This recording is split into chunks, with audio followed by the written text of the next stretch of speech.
নমস্কার বন্ধুরা, আপনাদের সাথে রয়েছে সুস্মিতা আর আপনারা দেখছেন A to Z কুকিং। আর আপনাদের প্রত্যেককে আমার চ্যানেলে স্বাগত।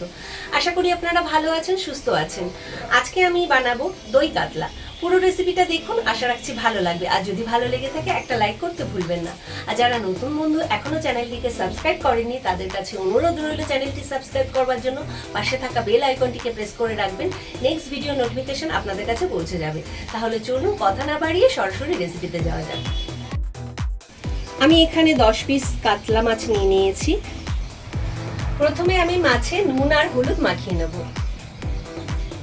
দিয়ে দিচ্ছি পরিমাণ মতো নুন,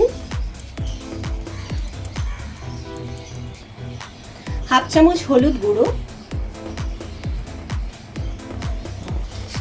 প্রত্যেকটা মাছে খুব ভালো করে নুন আর হলুদটাকে মাখিয়ে নেব।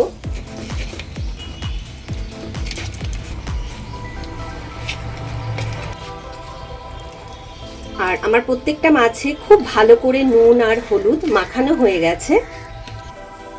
ওভেনে কড়া বসিয়ে দিয়েছি আর কড়াটা খুব ভালোভাবে গরম করে নেব।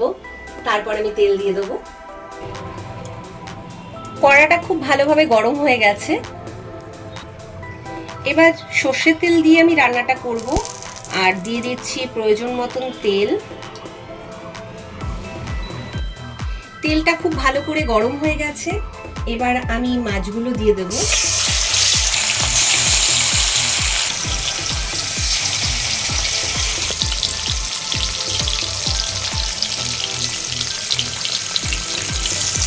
উল্টে দিয়ে অপর দিকটাও খুব ভালো করে ভেজে নেব।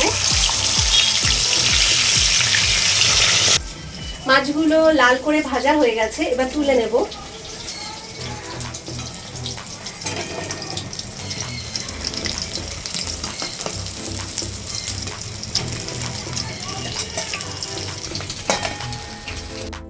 একইভাবে বাকি মাছগুলোকেও ভেজে নেব।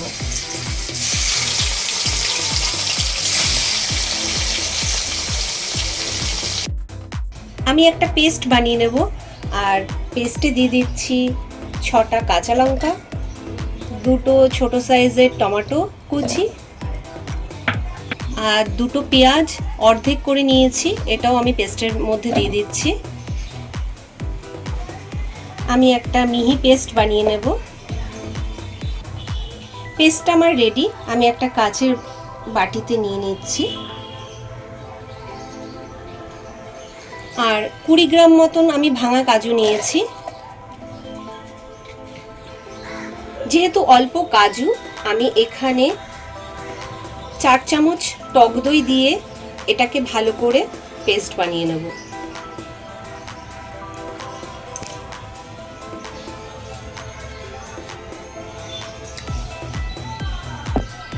কাজু আর দইয়ের পেস্টটাও আমার বানানো হয়ে গেছে।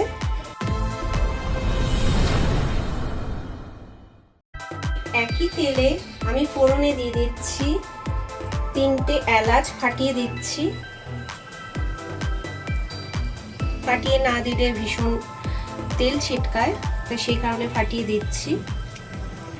4-5 টুকরো দারচিনি আর 4টে লবঙ্গ, এটাও দিয়ে দিচ্ছি। 2টো তেজপাতা আর একটা গোটা লঙ্কা। ফোড়নটা খুব ভালো করে যতক্ষণ না সুন্দর একটা গন্ধ আসছে ততক্ষণ আমি করে নেব। ফোড়নটা হয়ে গেছে। এবার আমি যে কাঁচা লঙ্কা, টমেটো আর পেঁয়াজ দিয়ে যে পেস্টটা বানিয়েছিলাম সেটা দিয়ে দিচ্ছি। আদা রসুনের পেস্ট বানানোটা আপনাদের দেখালাম না, কারণ এটা আমার সব সময় রেডি থাকে ফ্রিজে, যখন তখন আমি বার করে রান্নাটা করে নিতে পারি। আর হাফ চামচ আমি দিয়ে দিচ্ছি আদা আর রসুনের পেস্ট। এটাও খুব ভালো করে পেঁয়াজ রসুনের সাথে আমি কষিয়ে নেব। দিয়ে দিচ্ছি খুব সামান্য হলুদ গুঁড়ো। এটা ভীষণই সহজ আর খেতেও ভীষণ ভালো লাগে। খুব অল্প দিয়ে দিচ্ছি রেগুলার লঙ্কার গুঁড়ো, হাফ চামচ ধনের গুঁড়ো, হাফ চামচ জিরের গুঁড়ো, 1 চামচ কাশ্মীরি লঙ্কার গুঁড়ো, স্বাদ অনুযায়ী নুন। খুব ভালো করে কষিয়ে নেব যাতে আদা রসুনের কাঁচা গন্ধটা চলে যায়, কারণ আদা রসুনের কাঁচা গন্ধ থাকলে কোনো রান্নাই খেতে ভালো লাগে না। আর স্বাদের জন্য দিয়ে দিচ্ছি খুব সামান্য চিনি।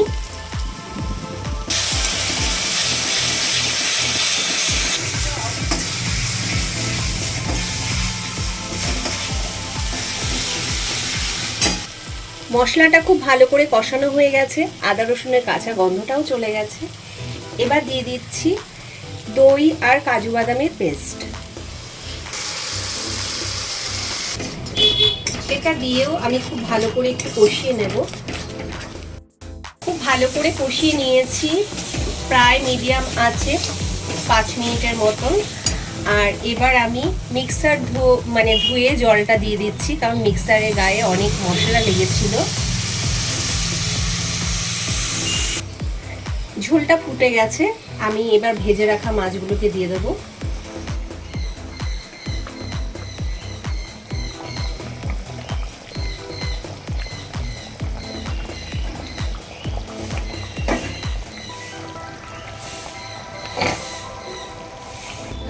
আমি ঢাকা দিয়ে মিডিয়াম আছে আরো 5 থেকে 7 মিনিট রান্নাটা করে নেব।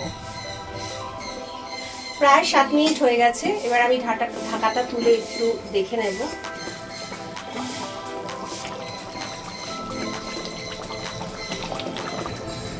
রান্নাটা প্রায় শেষের দিকে। এবার দিয়ে দেব হাফ চামচ গরম মশলা গুঁড়ো আর 1 চামচ ঘি।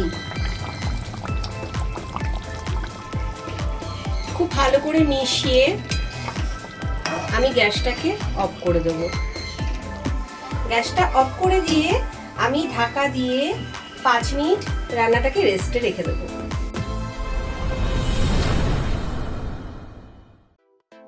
রেসিপিটা একদম রেডি পরিবেশনের জন্য।